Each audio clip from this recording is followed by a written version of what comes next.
No time for placebo. और इसको आप GS2 के इस पर्टिकुलर कंपोनेंट के साथ रिलेट कर सकते हो। देखिए प्लेसिबो क्या होता है? प्लेसिबो एक तरह का एक सब्सटेंस होता है, या फिर आप इसको एक पिल भी बोल सकते हो। एक्चुअल में देखो, एक चीज होती है मेडिसिन। अब मेडिसिन का तो कोई ना कोई इसका रिजल्ट होता है, एज इन की उसका तो कोई इम्पैक्ट होता है। ऑन द अदर हैंड, ये दिखता भले ही प्लेसिबो जो है मेडिसिन की तरह है, पर इसका कोई मेडिकल इम्पैक्ट नहीं होता।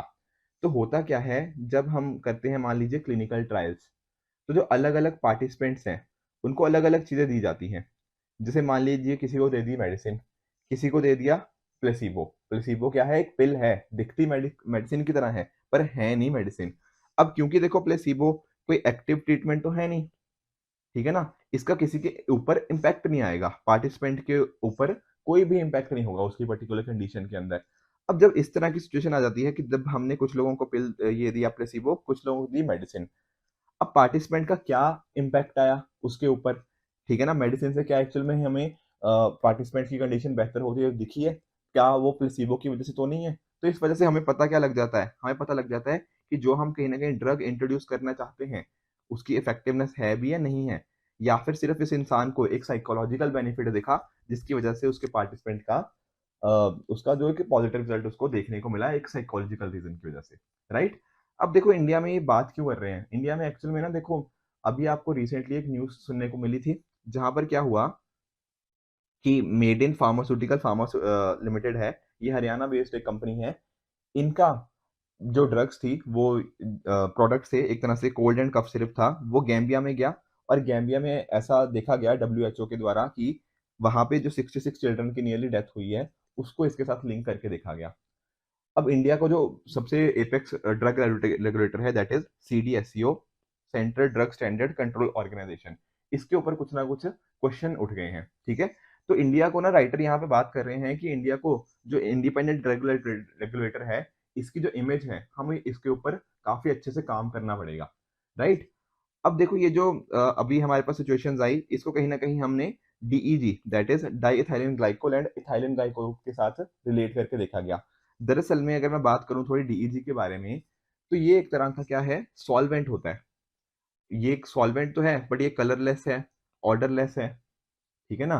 और इसका एक टेस्ट जो होता है, थोड़ा आप बोल सकते हो कि कुछ हद तक हल्का सा स्वीटिश टेस्ट होता है। पर अगर आपका बॉडी का बहुत ज्यादा एक्सपोजर हो जाए DEG के साथ, तो उसकी वजह से kidney damage, liver damage, narcosis, इस तरह की अलग अलग सिचुएशंस हो सकती हैं। और अगर इसको लंबे टर्म तक कहीं ना कहीं हम देखें, तो डेफिनेटली इंसान की डेथ भी हो सकती है, नौशिया, अनीमिया, इस तरह की कुछ ना कुछ सिचुएशंस आ सकती हैं। तो यहाँ पर यही सोचा जा रहा है कि शायद एक्यूट किडनी फेलियर के पीछे ये DEG का ही आपको रीजन यहाँ पे देखने को मिला था। इंडियन गवर्नमेंट का क्या रिस्पॉन्स रहा है? देखो इंडियन गवर्नमेंट ने बोला है कि एक बार WHO की पूरी रिपोर्ट आ जाए, फिर हम एग्जैक्ट लिंक निकालने की कोशिश करेंगे कि क्या इसके पीछे का यही रीजन था, या फिर कुछ और भी पर्टिकुलर रीजन इसके पीछे के रिस्पॉन्सिबल रहे हो सकते हैं।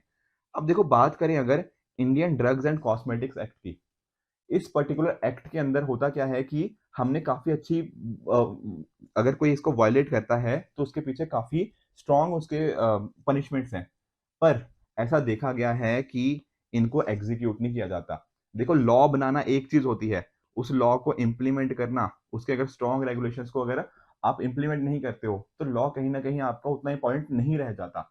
यही यहाँ पर राइटर बात कर रहे हैं कि DEG पॉइजनिंग के ना मल्टीपल इंस्टेंसेस हमें देखने को मिल चुके हैं इंडिया के अंदर, पर उनको बहुत ही रेयरली एग्जीक्यूट किया जाता है। 2020 में भी देखो एक हिमाचल प्रदेश बेस्ड थी डिजिटल विजन के नाम से, उसकी वजह से जम्मू कश्मीर में 13 बच्चों की डेथ हो गई थी। टेस्ट में हमें DEG पाया गया, ठीक है ना? ये जो हमने डिस्कस करी DEG, that is di ethylene glycol के बारे में। तो ये सारी चीजें हमें पहले भी देखने को मिल चुकी हैं, ठीक है? रेगुलेटरी बॉडीज ने भी पाया कि जो डिजिटल विजन यहाँ पे हिमाचल प्रदेश वाली कंपनी थी, उसकी वजह से कुछ ना कुछ हमें इम्पैक्ट हुआ, ठीक है? बट कोई हमें प्रोसिक्यूशन सक्सेसफुली नहीं देखने को मिली। देखो रीजन पता क्या है, हमें एग्जैक्ट कॉज पीछे का पता करना काफी डिफिकल्ट हो जाता है, या तो कई बार कोई फॉलो अप नहीं हो पाता, ठीक है ना? एडल्ट्रेशन के केसेस हमें देखने तो मिलते हैं, पर उनका प्रोसिक्यूशन इसीलिए नहीं हो पा रहा क्योंकि हम फॉलो अप नहीं कर रहे, राइट? तो ये जो सारे सिचुएशन इस तरह के हमें केसेस देखने को मिलते हैं, इससे इंडिया की जो इमेज है उसको बड़ा धक्का लगता है। देखो इंडिया, आप जानते हो, ड्रग्स एंड वैक्सीन के केस में एक वर्ल्ड का मेजर सप्लायर है। अब इंडिया की इस वजह से ज़्यादा स्क्रूटनी भी होनी पड़ेगी, ठीक है ना? इंडिया जो डब्ल्यूएचओ है या अलग-अलग कंट्रीज़ है, वो इस चीज़ को चेक भी करेंगी। कंसिडरिंग द फैक्ट कि इंडिया इतना मेजर सप्लायर है और अगर इंडिया में इस तरह के कुछ इश्यूज़ आते हैं, डेफिनिटली इंडिया की ओवरऑल इमेज को, इंडिया की जो सॉफ्ट पावर है, उसको एक मेजर इम्पैक्ट देखने को मिलता है। इसी तरह से देखो जो मेड इन फार्मास्यूटिकल्स जो लोग बात करी, इसके प्रोडक्ट्स हमने पहले भी केरला के अंदर बैन होते हुए देखे हैं। तमिलनाडु के अंदर भी देखा गया है कि इनकी कुछ मेडिसिन्स की क्वालिटी जो थी, वो सबस्टैंडर्ड थी।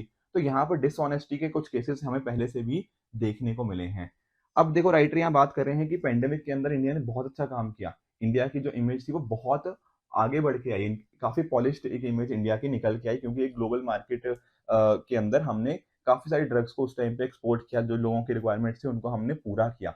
तो अगर एक्चुअल में इंडिया को इमेज उसको कंटिन्यू रखना है, तो कहीं न कहीं एक इंडिया की जो इमेज होनी चाहिए इम्पार्शियल और इंडिपेंडेंट रेगुलेटर के ऊपर होनी चाहिए। इसको इस इमेज के ऊपर वर्क करना चाहिए कि अगर इंडिया की कोई कंपनी इसके पीछे रिस्पॉन्सिबल हैं, तो उनके लिए प्रॉपर प्रोसिक्यूशन किया जाए। जो लोग भी इसके पीछे कहीं न कहीं रिस्पॉन्सिबल थे, उनके साथ प्रॉपर पनिशमेंट दी जाए ताकि इंश्योर किया जा पाए कि आने वाले टाइम में ऐसी कोई सिचुएशन कहीं भी ना हो और इंडिया ग्लोबल लेवल पे एक स्ट्रॉन्ग रेगुलेटर की इमेज अपनी प्रेजेंट करे। तो ये थे आज के चारों आर्टिकल्स। आई होप आपको ये समझ आए होंगे। लास्ट वीक वाले आर्टिकल्स भी हमने डिस्कस कर लिए हैं। आप भी इसी तरह से अपने एंड पे हार्ड वर्क करते रहिए। Goodbye and good luck.